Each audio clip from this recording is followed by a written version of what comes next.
les boys, il nous reste encore du temps. On donne tout ce qu'on a. Let's go! Après une haie, Atlanta. On fera pas une émission spéciale sur les Alouettes quand même. Ici Charles Dibert qui vous dit... No excuse, opération. Qu'est-ce que vous voulez, les gars? Je suis génial. Ok, fini là. Match nul.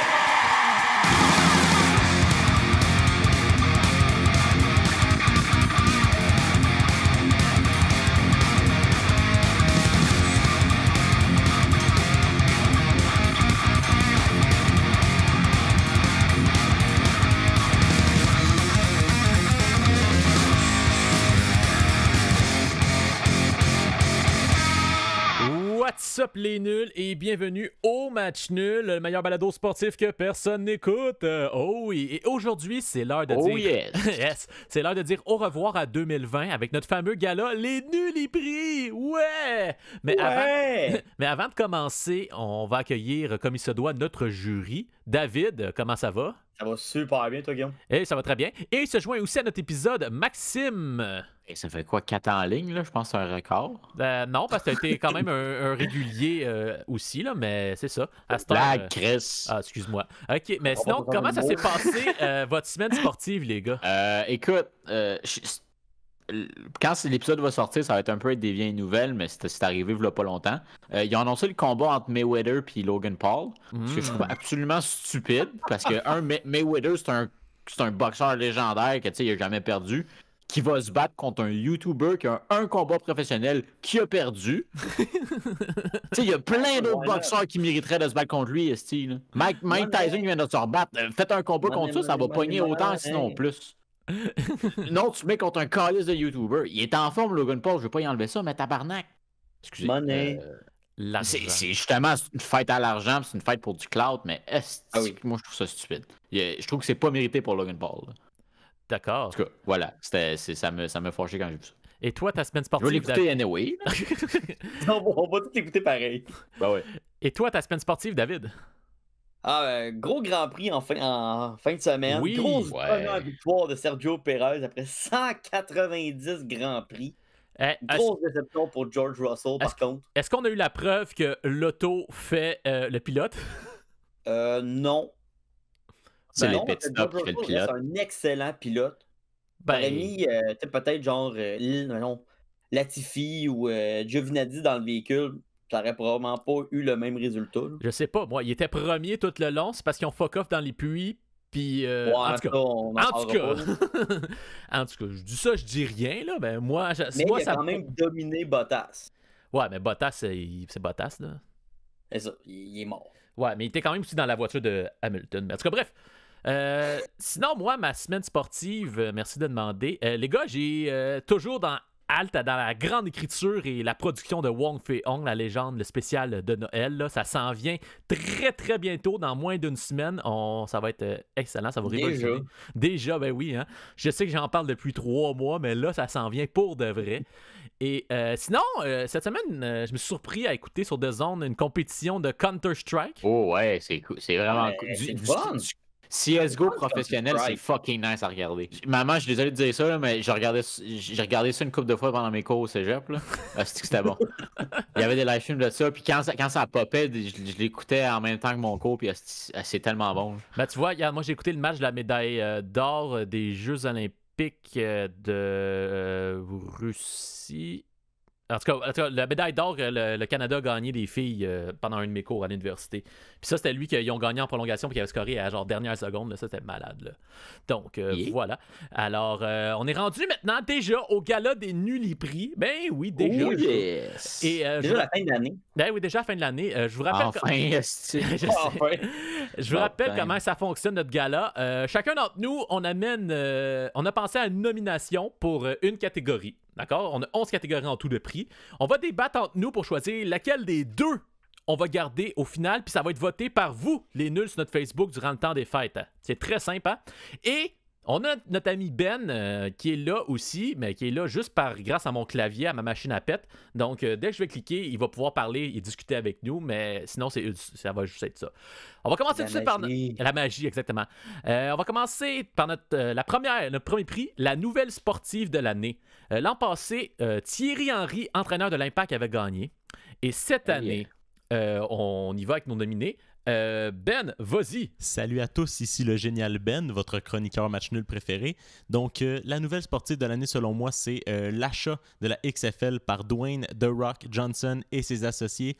Pourquoi c'est la nouvelle de l'année, selon moi? Parce que ça veut dire que, de un, c'est le retour de la Ligue de football américain la plus spectaculaire, mais aussi qu'on va pouvoir célébrer le premier championnat des Battlehawks en 2022. Yes, sir! Donc, la nouvelle sportive de l'année, l'achat de la XFL.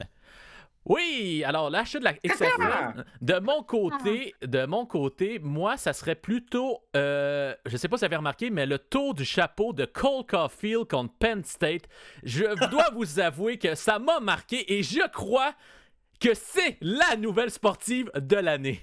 David? Bon, David, ta nouvelle? Ben moi, je suis pas allé mainstream.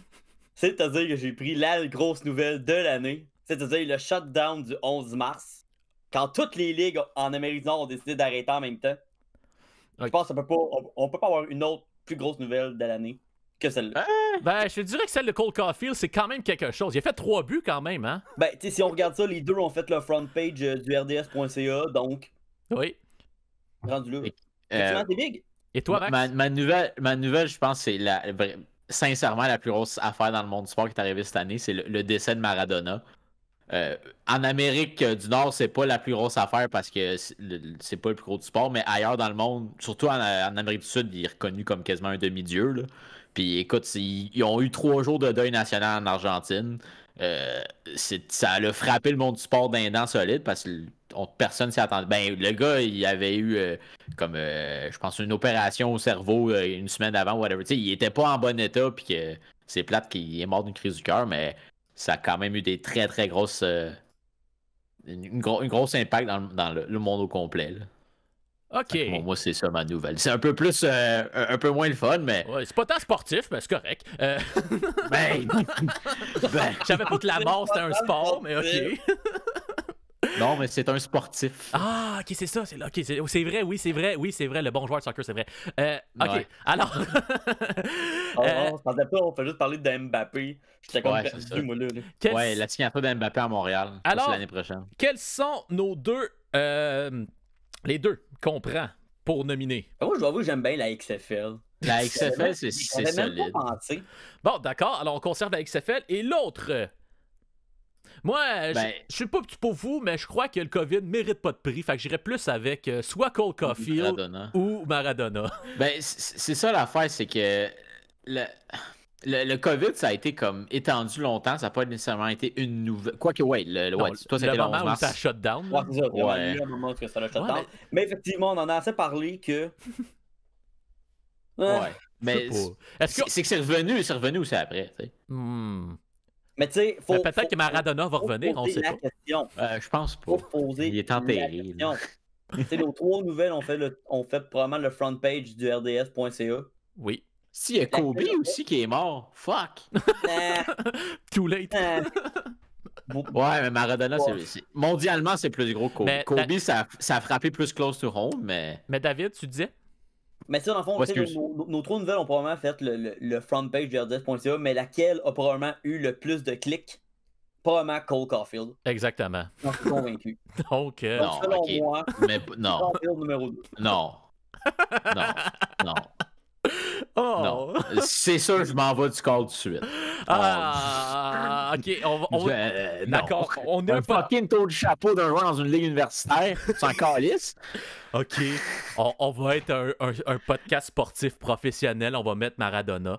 Alors, les nominés sont l'achat de la XFL par The Rock et le décès de Maradona. Voilà. Ce sont les nominés. On peut maintenant passer au deuxième... voyons, je vais finir par le dire. Le deuxième catégorie. Le plus gros fuck-up. Alors, c'est-à-dire que you had it, then you fuck it up. C'est-à-dire que t'as chié ton affaire. T'as choqué. C'est ça.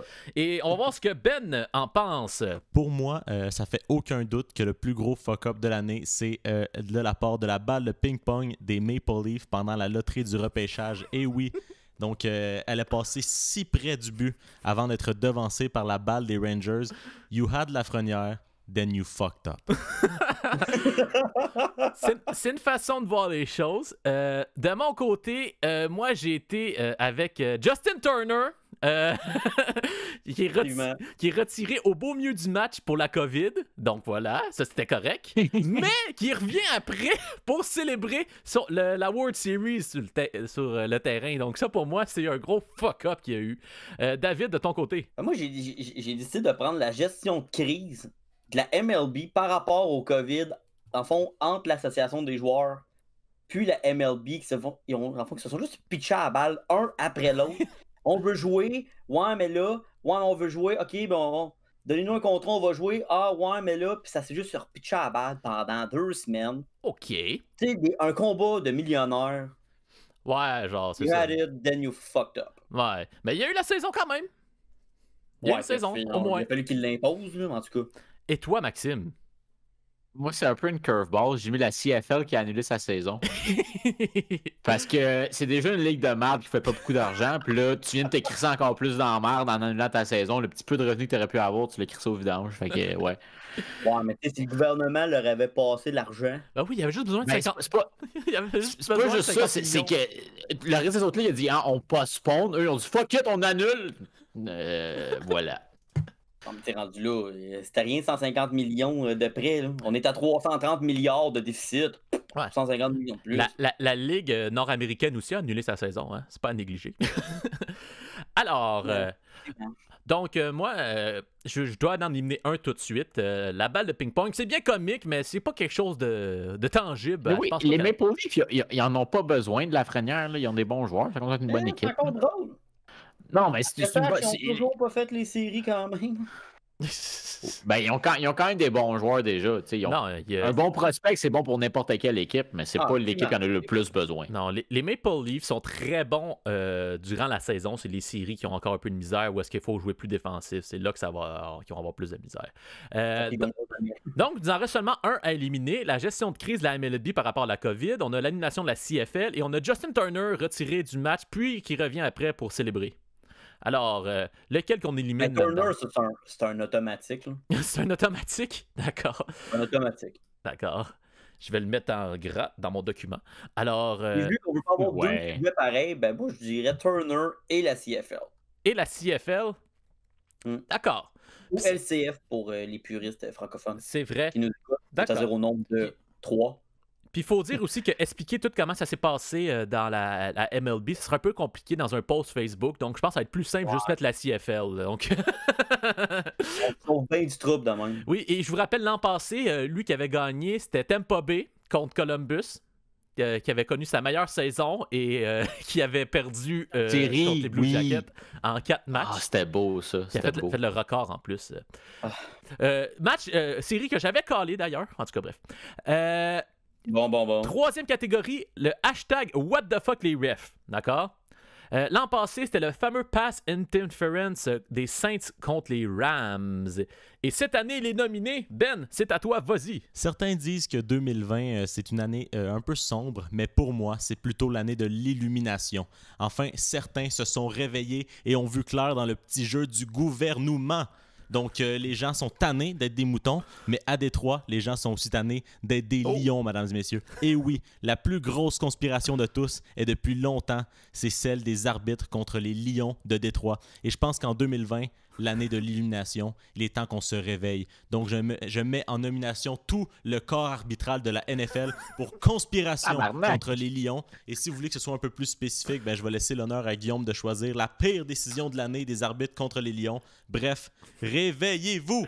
Ah, OK, ben vite comme ça, je vais dire le pass d'interference contre Collins sur un 4e essai 4 verges au 4e quart avec 1 minute 19 à faire. Ils ont collé ça un pass interference, mais c'était juste un plaqué normal qui avait réussi juste à battre l'autre joueur, mais ils ont donné un beau pass interference, ils ont donné un premier jeu. Ça leur permis d'aller marquer un point, puis une chance qu'on a réussi à faire un gros comeback en fin de match à la dernière seconde pour aller toucher pour gagner le match. Ben ça va être ça pour ça. En tout cas, mais c'est pas le pire qui est arrivé dans l'histoire des Lions, mais allez voir ça sur YouTube, je vous invite, c'est quand même assez impressionnant le nombre de fois que les Lions sont fait screw par les arbitres. De mon côté, j'ai pas le choix d'aller avec le pénalité renversé par le juge de ligne lors du match aller de l'Impact contre le Sacrément. Olympia. Je l'avais oublié. Pour ceux qui s'en rappellent pas, c'est 2-1. L'Impact a joué une très mauvaise première demi, mais là, ils sont vraiment dedans. Ils putschent vraiment. Et là, il arrive, pouf, je pense que c'est Jackson Hamel qui se fait faucher dans la zone de réparation. L'arbitre call penalty. L'équipe sont contents, ils s'installent. Le juge de ligne qui est à l'autre bout, il dit non, c'est pas un penalty. Fait que là, fait what the fuck? Fait que là, c'est lui qui est à l'autre bout qui voit rien. Puis finalement, ça n'a pas été un penalty. Il disait que c'était une faute de l'Impact. Fait que, OK. Non, c'est pas ça qui est arrivé. Ben non, mais c'est ça, oui. Non, on dit que c'était une faute de l'Impact. Mais après ça, ils ont quand même donné le coup franc à l'Impact.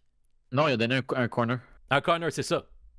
C'est mais. au début, il avait parlé de la faute à l'Impact, puis après ça, ils ont dit que c'était pas une faute à l'Impact. Mais en tout cas, bref, ce jeu-là. Cette séquence, on était au stade, là, puis c'était un des derniers matchs avant le COVID, puis tabarnak!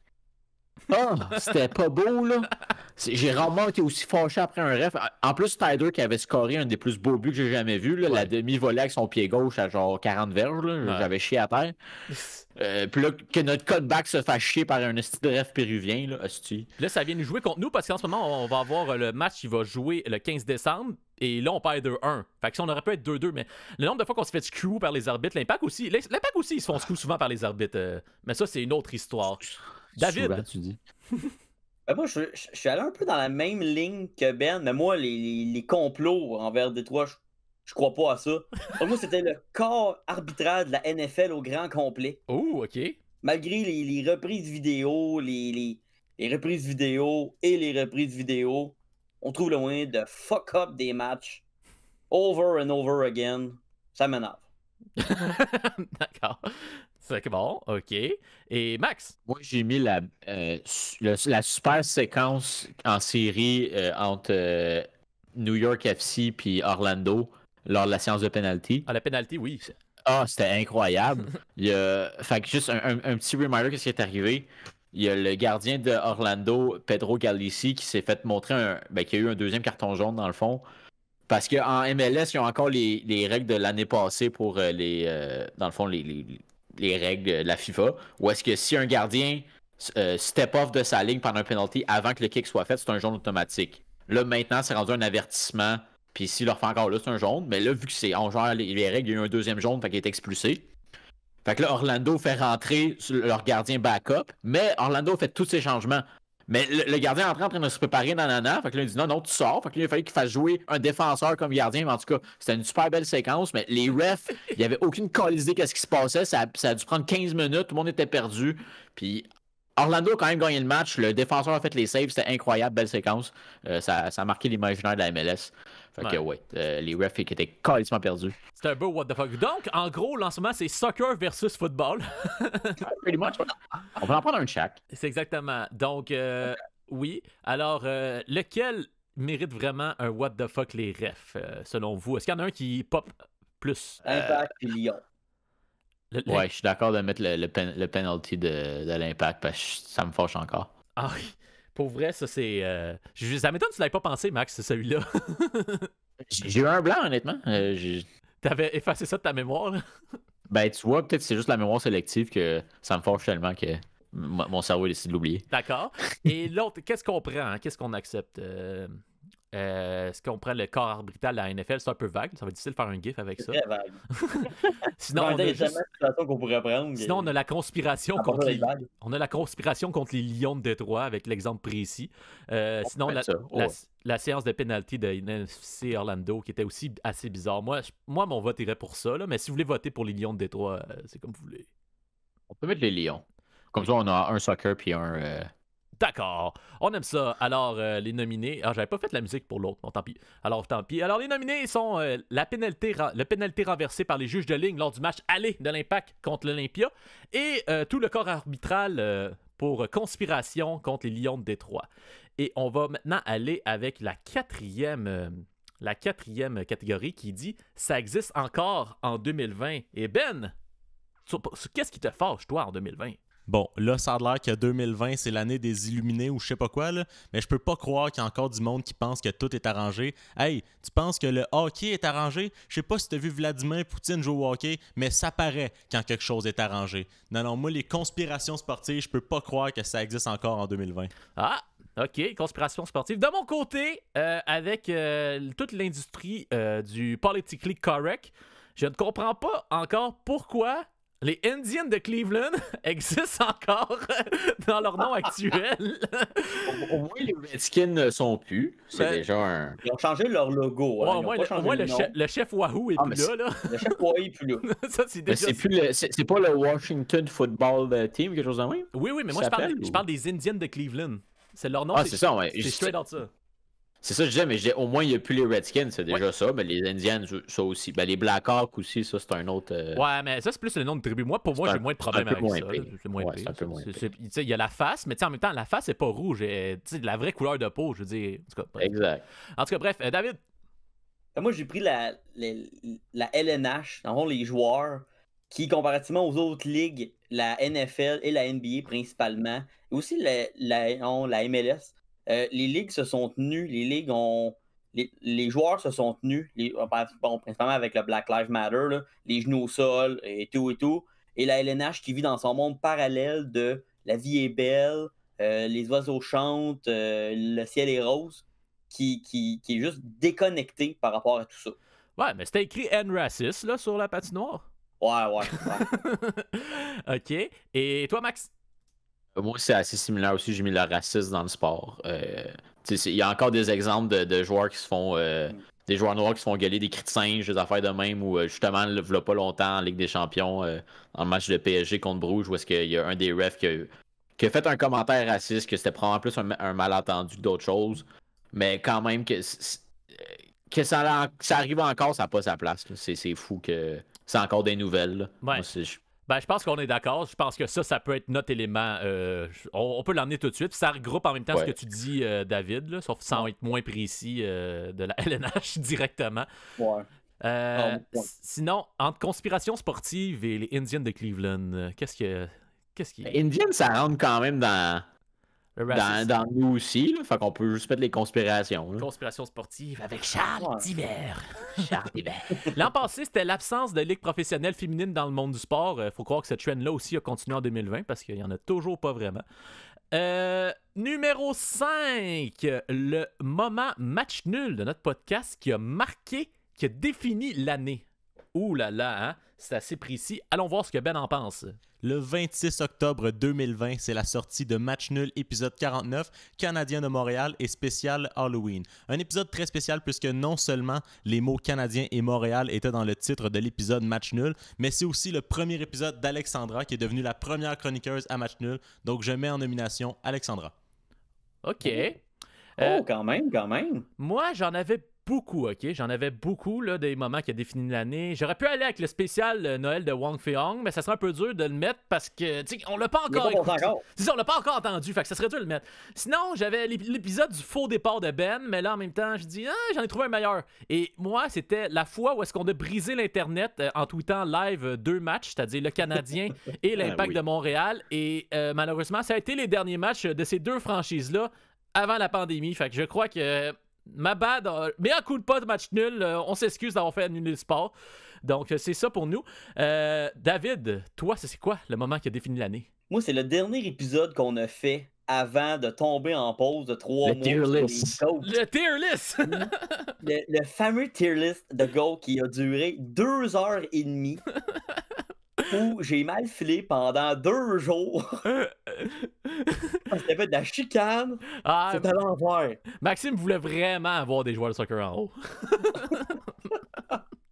On va pas repartir le débat, mais en tout cas, tu peux pas mettre le plus grand sport au monde pas au top, c'est tout. Je vais juste finir avec ça.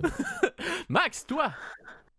Moi, un peu la suite de David, je dis le grand retour après le break non prévu. Oui. Puis, juste pour vous savez, c'est pas qu'il n'y a pas eu de chicane, c'est juste qu'après cet épisode-là, on a juste pas reparlé, puis on a juste pas prévu d'épisode, mais maintenant, on dit hey! On s'est pas parlé pendant 3 mois. C'est ça. Mais tu sais, c'était le COVID. On était encore pas à moitié la vraie raison, c'est que le réalisateur a eu un travail qui travaillait 5 jours semaine. Fait qu'il y a eu moins de temps pour préparer. Aussi. Fait que c'est life happen, mais gars, on est de retour, ce qui compte. C'est ça l'important. Exactement. On est revenu plus fort. Ah, exactement. Alors, selon vous, quel est le moment qui a marqué l'année?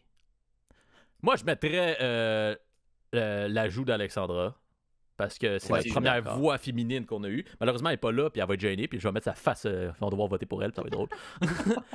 Sinon, les autres, qu'est-ce qui est vraiment qui a défini l'année? Ben, le retour, tu sais, on a changé la formule. Le un retour peu, de puis match ça- nul. Le retour C'est de ça. match nul. Le grand retour. Parfait, Le alors, grand les deux retour. nominés, l'ajout d'Alexandra à notre équipe et le grand retour de match nul cet automne. Et celui l'an passé, c'était le rap qu'on a fait de Fils de chien qui avait Fils de chien. l'année. Yeah, yeah. Et maintenant, nous sommes rendus à la décision de marre de joueur, la catégorie décision de marre de joueur. L'an passé, c'était Darren Collins qui quittait la NBA pour devenir témoin de Jéhovah à égalité avec Alex Morello qui devenait le propriétaire des Coyotes de l'Arizona. Et on va aller voir ce que de Ben a à nous dire à ce sujet. Pour la décision de marde de l'année, je vais y aller avec l'ancien joueur de la NBA, Nate Robinson, qui décide d'essayer la boxe devant des millions de personnes. Il a décidé d'affronter le YouTuber Jake Paul et Robinson a subi un terrible KO au 2e round. Pourquoi vouloir tout risquer comme ça? Si tu as le goût d'essayer la boxe, t'es pas obligé de le faire devant des millions de personnes. Tu peux découvrir dans un gym que t'es poche, pas sur le gala du retour de Mike Tyson. OK. Moi, de mon côté, la décision de marche, je la donne à Rudy Gobert. Je sais pas si vous vous rappelez de lui. Le joueur de basketball qui a arrêté le sport parce qu'il était trop lolo puis qui a pogné la COVID. C'est lui qui avait décidé, il a dit « Moi, je crois pas ça à la COVID » puis il s'est mis à toucher tous les micros, là. Puis après ça, qu'est-ce qui est arrivé quelques jours plus tard? Il a pogné la COVID. Puis là, qu'est-ce qui est arrivé? La NBA a dû annuler le match. Ils ont annulé tout. Puis là, quand ils ont vu ça s'annuler, tous les autres sports ont annulé. Ça, c'était lui qui est l'élément déclencheur, ouais, je m'en suis. Exactement. Le nom de quoi? Parce qu'avant, les cas augmentaient, mais la ligue continuait. Mais là, lui a touché, puis ça a tout fuck up. David, vas-y. Moi, j'ai pris Carlos Sainz, qui a pris la décision au début de la pandémie de partir de chez McLaren pour s'en aller chez Ferrari, alors qu'ils sont en plein de dropper de partout. Donc, il part de l'équipe qui est présentement 4e au championnat constructeur à 6e. Ouais, c'est ça. Comment ne pas. Je comprends que c'est Ferrari, là, je comprends que c'est. Mais ça, c'est plus en rétrospective, parce que c'est pas nécessairement un mauvais move d'aller pour Ferrari, mais en rétrospective, c'est comme. Ouais, finalement, c'est peut-être pas une bonne idée. Ouais. Et toi, Max? Moi aussi, j'ai un Rudy. Moi, j'ai Rudy Camacho qui a décidé de frapper. Le dernier joueur, le dernier match, le petit mini-tournoi pour le championnat canadien en MLS. C'est le dernier match, il fallait le gagner. Si on gagnait, on battait Toronto pour s'en aller en finale du championnat canadien. Mais Rudy Camacho a décidé que ça ne tentait pas. Il a décidé que pendant ce match-là, tu sais, le sport, c'est bien des décisions, des split-second decisions. Là, il se fait crisser à la terre, il est fâché, puis le joueur, il vient dire lève-toi, lève-toi. Là, Camacho, dans ce moment-là, il est fâché. La décision de marque qu'il a eu, il a décidé de frapper au genou. Il a juste donné un coup de poing sur le genou. Le joueur est tombé à terre. L'arbitre, il arrive, fait qu'est-ce que tu fais, Calis? Il donne un rouge, donne un penalty. On perd le match après parce qu'on donne le but, on joue à 10 joueurs, puis on. Bref, fait que Camacho nous a coûté un championnat canadien, probablement l'accès à la Ligue des champions l'année prochaine, puis le match en général, puis juste le respect des fans de l'Impact. Les gars, ouais. je sais pas si vous êtes d'accord, mais je crois que c'est un combat de Rudy ici. Là. Effectivement. Alors, en nomination pour décision de marre de joueur, Rudy Gobert, l'homme qui a arrêté le sport, ou Rudy Camacho, l'homme qui a arrêté l'Impact.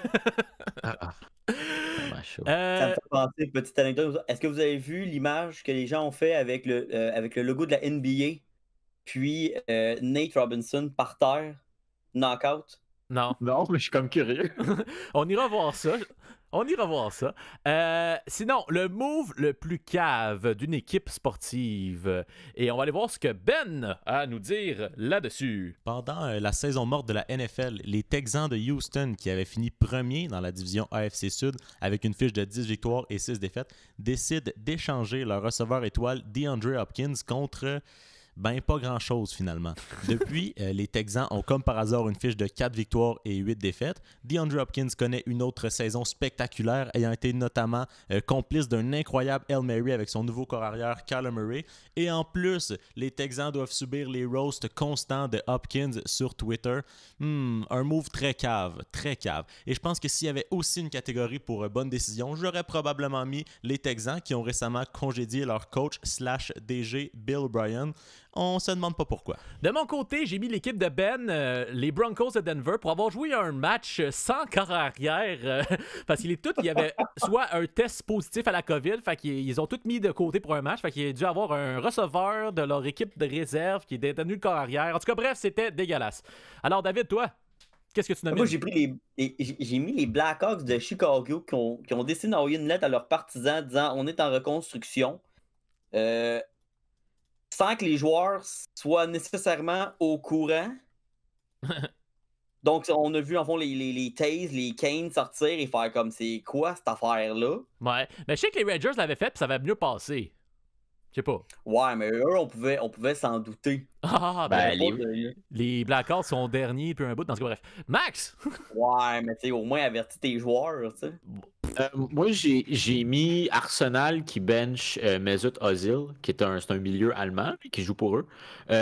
Arsenal, présentement, c'est une des... dans le fond, en ligue, c'est une équipe de ligue anglaise. Là. C'est considéré comme un des top 6, c'est le Big 6 dans le fond. Fait que c'est une des meilleures 6 équipes, si tu veux, d'habitude, un des plus vieux clubs. Présentement, ils sont 15e au classement, c'est-à-dire fucking mauvais, sur 20. Puis là, ils sont en train de le bencher. Ils le benchent même pas, il est même pas sur le bench, il est chez eux. Ils veulent même pas qu'il... Mais Mesut Özil, il est payé 30,8 millions par année. Ou 500, à peu près 600 000 par semaine. OK. Fait que t'es en train de payer un joueur 600 000. Mesut Özil, c'est pas nécessairement un mauvais joueur. Il y avait une mauvaise passe, une mauvaise saison, puis on dit de juste pas le jouer, mais ça reste un bon joueur qui pourrait les aider. Puis ils benchent un joueur qui leur coûte 30 millions, il reste chez eux, il regarde les matchs chez eux. Lui, il est payé, son chèque de 600 000 $ qui rentre, puis il est juste, j'aimerais ça jouer, mais l'équipe veut pas. Fait que ça, c'est fucking cave comme move, parce qu'il y en aurait besoin d'un joueur comme lui, justement. Bon, je pense qu'il a bien vendu ça. J'ai pas compris c'est quoi le nom du joueur, mais Mesut Özil. C'est pas Il n'y grave. avait pas une affaire par rapport au Uyghur, genre. En Chine, il s'était pas plaint, puis il a comme fait des critiques, puis ils l'ont comme mis à part. Ça serait une des raisons pour lesquelles il l'aurait mis à part aussi, là. C'est à cause de ça. Il y a Griezmann qui vient de briser son sponsor avec Huawei parce que, apparemment, en tout cas, c'est un autre truc politique, mais si c'est vraiment contre. Mais tu sais, Özil, il n'y avait pas des bonnes performances récemment non plus, mais ça reste un joueur qui pourrait les aider en ce moment. En tout cas, 30 millions. En tout cas, moi, je vote pour ça. Je vote pour ça, parce que ça a l'air d'un move assez cave. J'ai pas trop compris, mais en tout cas, ça a l'air assez cave. Non, juste correct. 30 millions, c'est 5 fois la masse salariale de l'Impact, genre. Et sinon, mon autre vote irait pour DeAndre Hopkins, cet échange-là. Je crois que ça a été assez cave comme move, là. Surtout que c'est un des meilleurs receveurs de la ligue, puis tu l'échanges. C'est un peu niaiseux comme move, pour pas grand-chose. C'est le meilleur. Exactement. Et l'an passé, pour ceux qui s'en rappellent pas, lui qui avait gagné, c'était la signature de Novilo par l'Impact de Montréal. Donc, voilà. Non! Oui. Tom! Alors... Quel imbécile! Et là, on va maintenant avec notre 8e catégorie, la pire équipe, tout sport confondu. On se rappelle l'an passé, en 2019, c'est le Titan d'Acadie Batters qui avait gagné, qui avait seulement remporté 13 victoires en 101 matchs l'an passé. Cette année, c'est un peu différent. La plupart des équipes ont joué une trentaine de matchs à cause de la fin de leur saison puis le début de l'autre, sauf au baseball, c'est sûr, parce qu'ils ont eu le temps. Alors, on va aller voir ce que Ben a à nous dire là-dessus. Pour ce qui est de la pire équipe, je vais même pas donner d'explication. Je mets en nomination les Jets de New York, à moins qu'ils soient juste la meilleure équipe pour tanker, finalement. Ok, je retire mes paroles. La pire équipe, c'est les Jaguars de Jacksonville pour avoir gagné un match qui leur a fait perdre Trevor Lawrence. Tu sais que t'es poche quand t'es même pas le meilleur pour être poche. Oh, ok, c'est dit. De mon côté, moi, j'ai fait mes recherches et j'ai pas le choix d'y aller avec les Warriors de Golden State, ok? Eux, ils ont seulement eu 6 victoires en 30 matchs cette saison. Et ben, je compte pas la nouvelle saison encore parce qu'ils n'ont pas encore joué. Et ils n'ont même pas été dans la bulle pour finir la saison en tant que telle. Fait que pour moi, c'est la pire équipe de cette année. David? Moi, j'ai décidé, j'ai pris les Jets. Juste parce que, oui, je peux comprendre le choix de Ben de prendre Jacksonville, mais tu peux quand même pas avoir pire que les Jets. Les Jets auraient dû avoir une victoire la semaine passée, by the way. Oui. Mais confusion, jeu en tank, ok, qui fait en sorte que finalement, perdre le match sur le dernier jeu, tombe 0-11. Tu peux pas être pire les Jets. En gros, pour ceux qui n'ont pas vu, c'est un jeu Hail Mary, c'est-à-dire qu'il fait une grosse bombe pour l'amener dans essayer de marquer un but. Et l'équipe de New York a décidé de faire un blitz à cet endroit-là. Donc, ils ont plus de monde en avant qu'en arrière pour protéger. Okay. Tu sais, des petits détails de même. C'est une petite affaire de même. Là. C'est la première fois que c'est arrivé en 15 ans qu'un jeu de blitz était décidé sur un... En tout cas, bref. Max, toi, quelle est la pire équipe?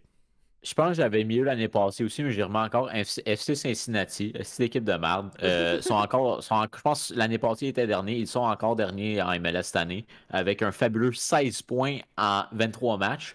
Fait que même pas... fucking mauvais, là, dans le fond. 4 victoires, 4 nuls, 15 défaites. Veux-tu plus sucer de pénis que ça? Je pense pas que c'est possible. Oula, OK. Là, on a dans le fond, ils sont là pourquoi, eux autres?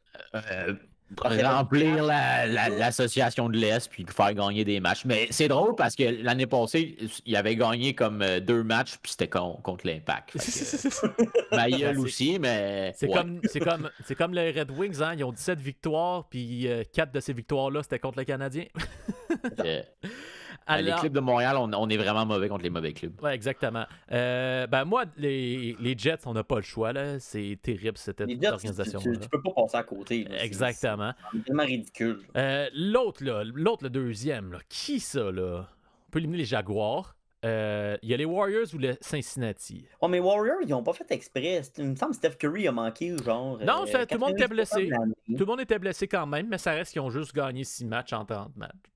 C'est là que tu vois, c'est un sport qui, si tes 2 meilleurs joueurs sont pas là, ben ta saison est foutue. Il te manque la moitié de l'équipe. Bon, c'est ça. C'est comme le Titan d'Acadie Bazer, tous leurs bons joueurs étaient partis, donc on donne une poche. Mais d'accord, on va voter pour le FC Cincinnati alors. Les Jets de New York.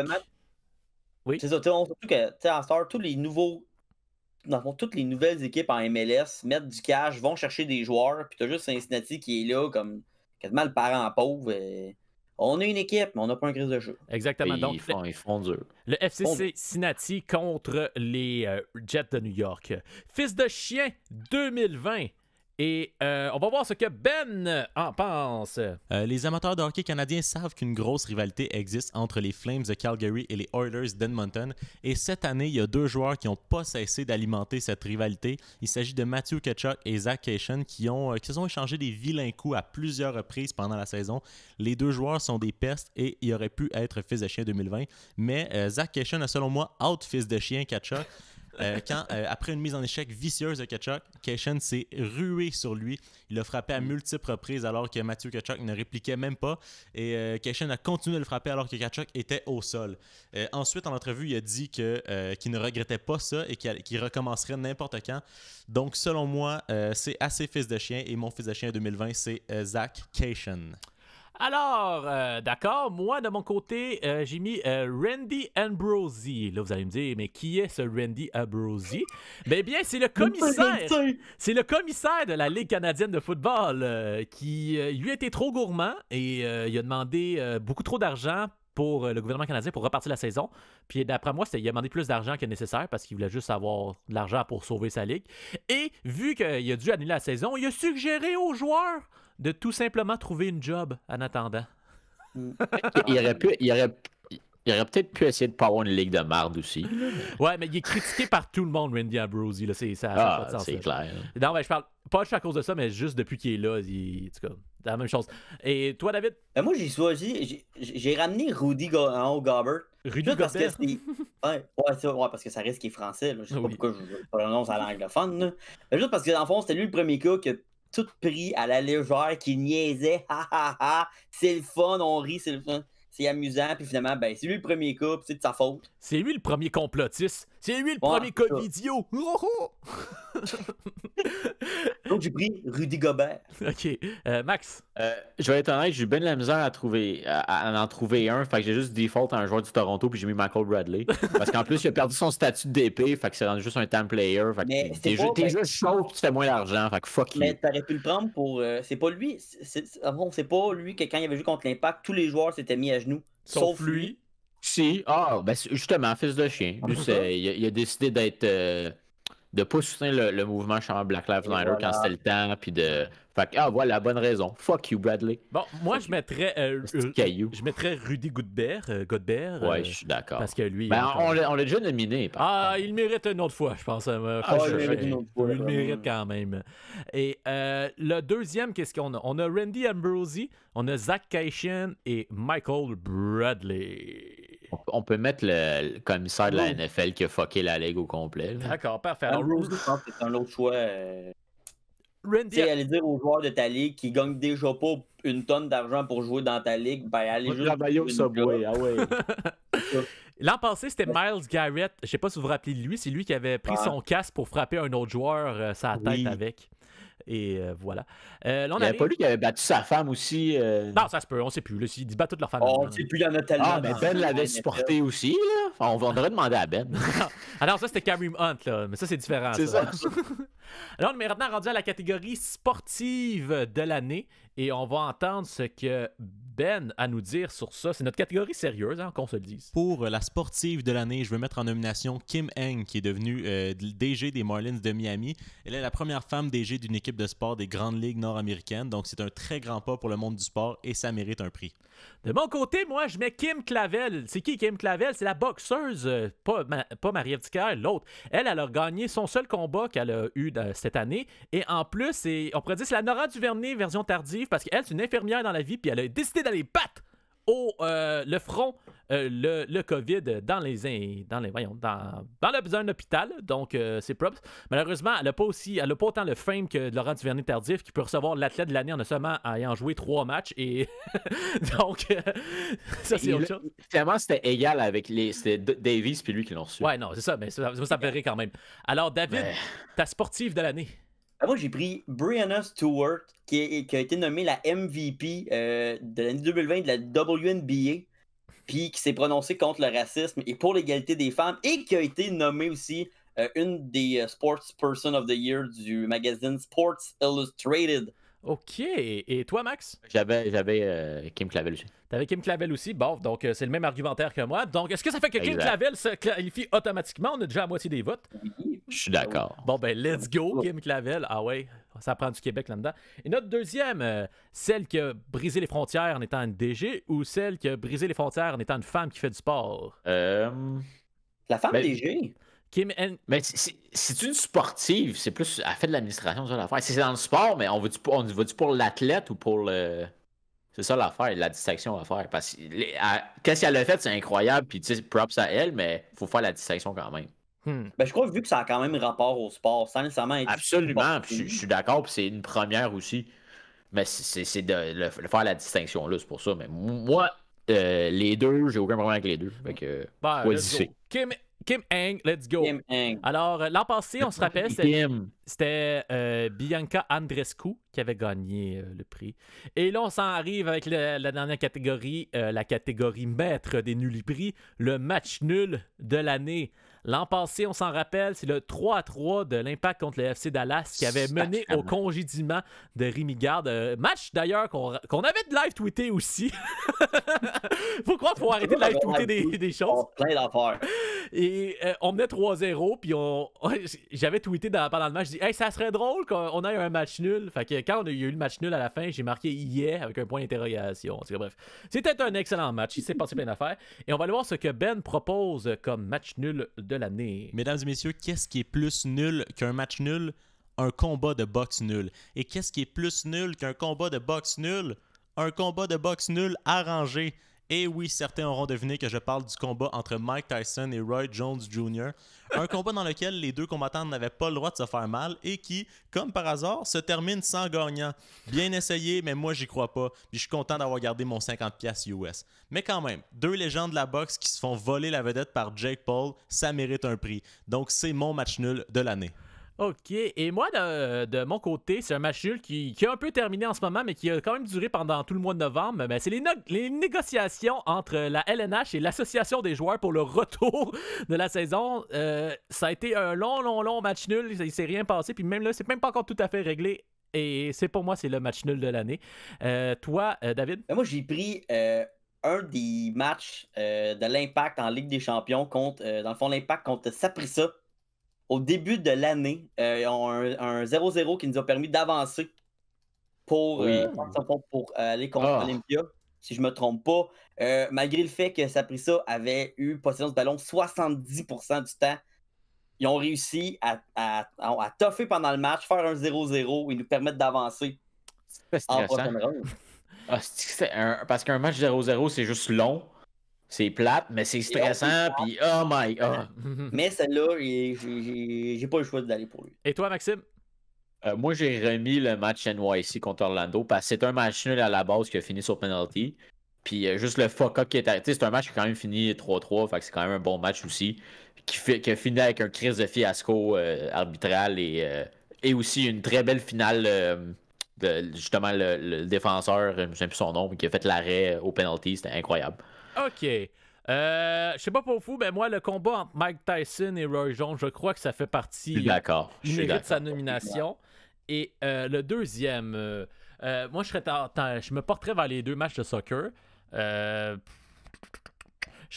pencherais vers celui de Orlando puis de New York, sincèrement. Effectivement, juste pour le LOL Mais pour vrai, juste le fait que le défenseur qui n'est pas gardien focal fasse l'arrêt puis fasse gagner son équipe, c'est incroyable. Exactement. Donc voilà les nominés. Le combat entre Mike Tyson et Roy Jones Jr. et le NFC, le New York City FC, ou quoi de faire le même, contre Orlando. C'est ça, là. C'est ça, contre Orlando avec les pénalités. Donc voilà, c'est toutes les catégories. Ouf! On a terminé. Mais c'est pas fini nos remises de prix parce que on a le Canadien en 5 minutes. On va aller penser à ça. Qu'est-ce que nos meilleurs moments du Canadien? Mais là, j'ai comme volé le punch de notre sujet, mais c'est pas grave. On va écouter le sujet.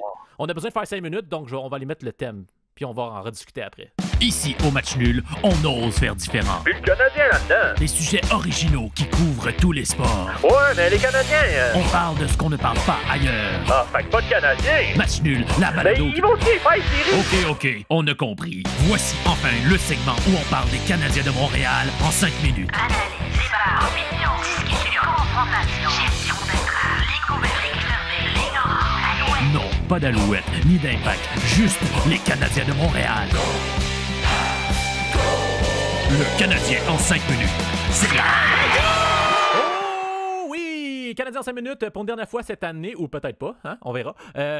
Aujourd'hui, on se demande le meilleur et le pire des Canadiens en 2020. Les gars, vous voulez commencer par le meilleur ou par le pire?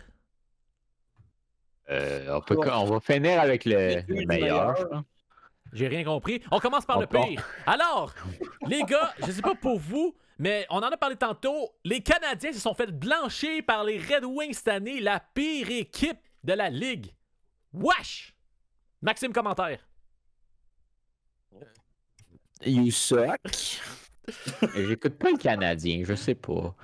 Je pourrais peut-être te nommer 5 joueurs du Canadien. C'est pas grave, on n'a pas le temps de tout ça, on a 5 minutes, Maxime. Sinon, autre chose, puis David, tu vas être d'accord avec moi, on a perdu la chance d'avoir Lafrenière. Ça, c'est terrible. J'étais au restaurant lors du match 4. Pourquoi ils ont battu en 4? Ouais. Puis j'étais en tabarnak. Les témoins pourront en témoigner. Je comprends pas qu'on ait battu Pittsburgh. Oui, David tabarnaquait au restaurant, je l'ai vu. OK. Et autre chose, pour rester dans le négatif, les gars, Lafrenière, là, excuse-moi, le Canadien, là, a quand même fini 24e sur 31 équipes. Hein? Hey, on est hot. On était la dernière équipe à rentrer dans le classement, puis je vous rappelle que si on jouait le match contre Buffalo, qui a été annulé à cause du COVID, probablement qu'on le perdait ce match-là, et si on perdait ce match-là, on n'était pas dans les séries. Je veux juste rappeler ça. Mais là, c'est fini le négatif. C'était quoi le bon, finalement? Hein? C'était quoi le bon, finalement, du Canadien? Ben là, on s'en va vers le bon côté. Nick Suzuki et Kotkaniemi. Mais Kotkaniemi, c'est pendant 10 matchs de série. Hein. Exactement.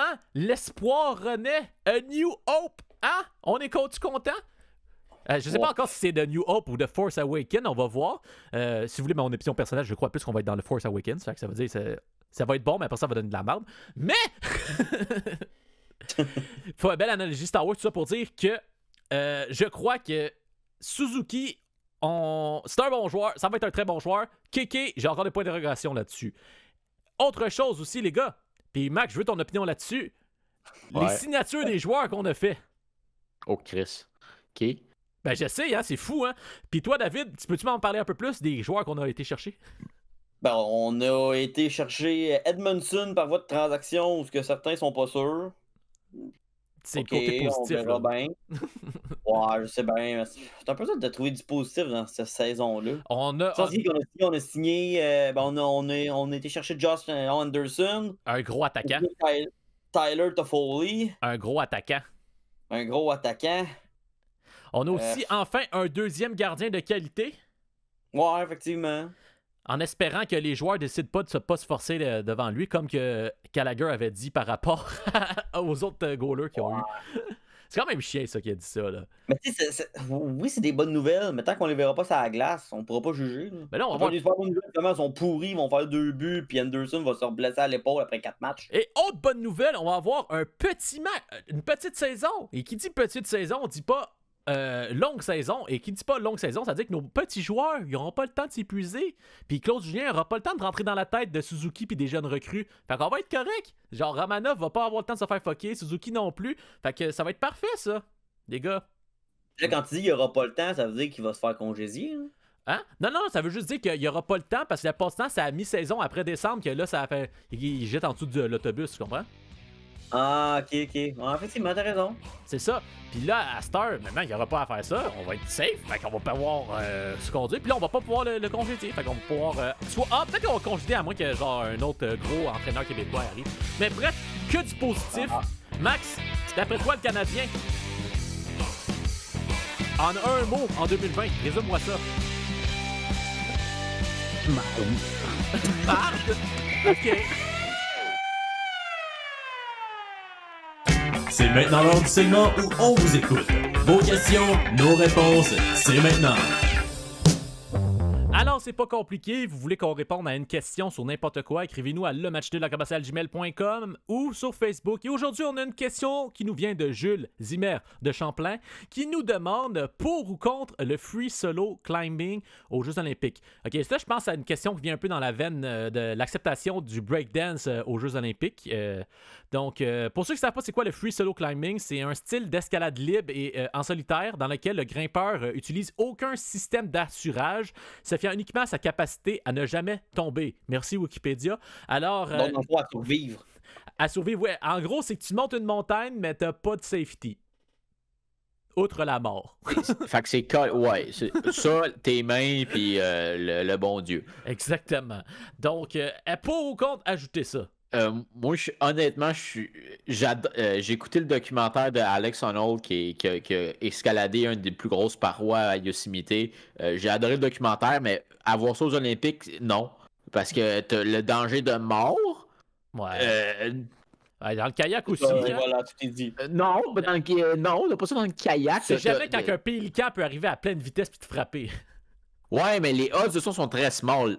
Sont très petites, pardon. Mais les odds que tu sacs le camp en free solo sont quand même pas pires. T'as beau être bon, ça peut arriver. C'est pas mal plus probable que tu sacs le camp. Puis si tu sacs le camp, c'est fini. OK, mais puis au handball... Tu veux avoir une mort live à TV? Puis tomber de ton cheval, faire écraser par un cheval. C'est-tu déjà arrivé? Probablement. Aux Olympiques, les morts en free solo, c'est pas rare. Fait que c'est pas une bonne idée. Le sport en lui-même, c'est un sport incroyable, puis c'est très très respectable, mais je pense pas que ça a sa place aux Olympiques, parce que c'est beaucoup trop dangereux. Puis toi, David? Max a tout dit, c'est ben trop dangereux. Ben, moi, on fait quoi s'il y a 12 compétiteurs puis que les 12 tombent de la montagne à la même place puis qu'ils meurent tous? Ouais, mais probablement qu'après 2, ils arrêteraient. Mais tu sais, vous avez pas pensé qu'on pourrait construire comme une grosse truc comme les American Gladiator, Warriors, Ninja, whatever, là? Puis ils ont juste il y a quand même un filet en bas, puis ils peuvent juste monter sans truc. Ben, le but du free solo. C'est ça, t'enlèves tout Le but du free solo, c'est ça. C'est que t'as pas de safety. T'as pas de safety. Ben, c'est de combattre la mort. d'accord, ben. Là, t'as un safety en dessous. Moi, je pense on que. va prendre les risques, puis au pire, ils vont tomber. Le vrai problème, les boys, vous regardez pas au bon endroit. Je crois que c'est le fait qu'il n'y a pas vraiment souvent de grosses montagnes à côté des Jeux Olympiques d'été. Donc, il n'y a pas vraiment cette chance-là. Puis je pense pas qu'ils veulent faire ça sur des édifices parce que les parois sont un petit peu plus glissantes vu que c'est des vitres. Donc, moi, je serais porté plus à dire contre par rapport à ça. Mais, écoute, regarde, je suis ouvert à tout. Moi, si tu m'arrives avec un bon argument, genre, tu me dis oui, on le fait, ben, je vais accepter. Il n'y a pas de problème. Alors. Tu me dis, ben, on va les attacher, ben là, c'est plus du free solo. Non, je n'ai pas dit attacher, je dis mettre un truc en dessous, là. Je sais. Genre, tu construis quelque chose en asphalte, mais tu mets un truc, genre un filet. Ben, c'est parce que si tu mets un filet puis il tombe de genre 600 pieds, ben il va juste passer au travers du filet et faire la belle charcuterie. On va mettre un filet avec plus mou. Là. Alors. Une trampoline. un filet de cordage de pirate, là, ça va être parfait.